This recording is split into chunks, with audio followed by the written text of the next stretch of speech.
Hello again, and welcome back to Wrestle with Business, with me, your host, Juan Storypoint. Now last time there seemed to be some confusion as to why I'm wearing this mask. It's simple. As well as being Mexico's finest agile business coach, I am also a Mexican wrestler, or luchador. I hope that clears that up. Last time, I looked at how the match between Ricky Steamboat and Randy Savage could teach us lessons in the business world about how we could plan our projects. But it would be wrong to say their method was the only way to do things. This episode, we look at a very different competitor and the methods that he uses to plan his matches. So come with me now as I, Juan Storypoint, the Agile Azul, try to wrestle with business.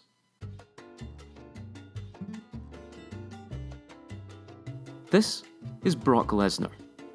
He's a highly decorated amateur wrestler, a multi-time champion in professional wrestling, and has also been a competitor in the legitimate world of combat sports. Like our previous subjects, he is highly skilled in giving the crowd an entertaining competition. But the way he accomplishes this is very different. While our previous subjects would plan out highly choreographed sequences, Brock prefers an approach that is slightly more straightforward.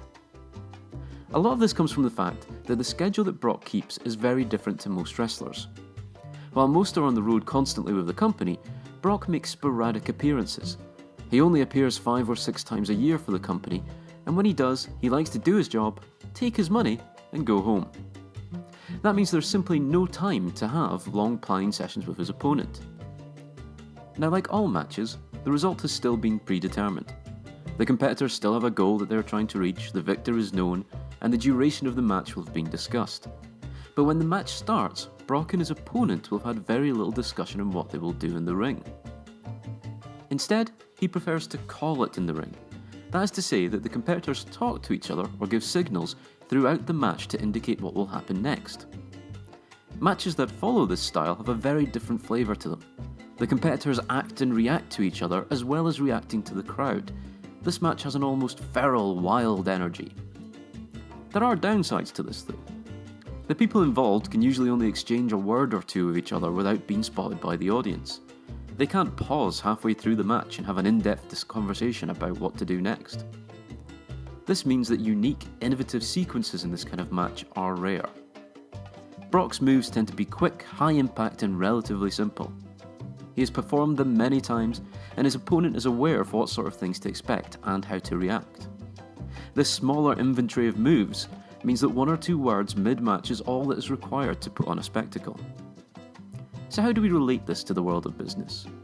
Well, there are times when we are performing tasks that you and your team have done many times before. You know the procedures, you know the types of things that will happen, and like Brock, you can call it in the ring. Can you turn to a colleague and say, suplex, and they know with just 1 word what sequence of actions you are proposing? Okay, suplex is not a word you are likely to use, well I hope you're not doing this to a colleague, but you know what I mean. Like Brock's matches, there are things we do at work that are highly impactful, but can be short in duration. Typically, Brock's matches last just around 5 minutes, while Savage, our last subject, would frequently have matches that lasted closer to 20 minutes. A Brock match is relatively predictable. A Randy Savage match usually has more unexpected twists and turns. Both are thrilling and accomplish their goals, but the routes taken to get there are different. Neither is wrong, just different. Something to remember, while these two set the methodology, they are not alone in their matches.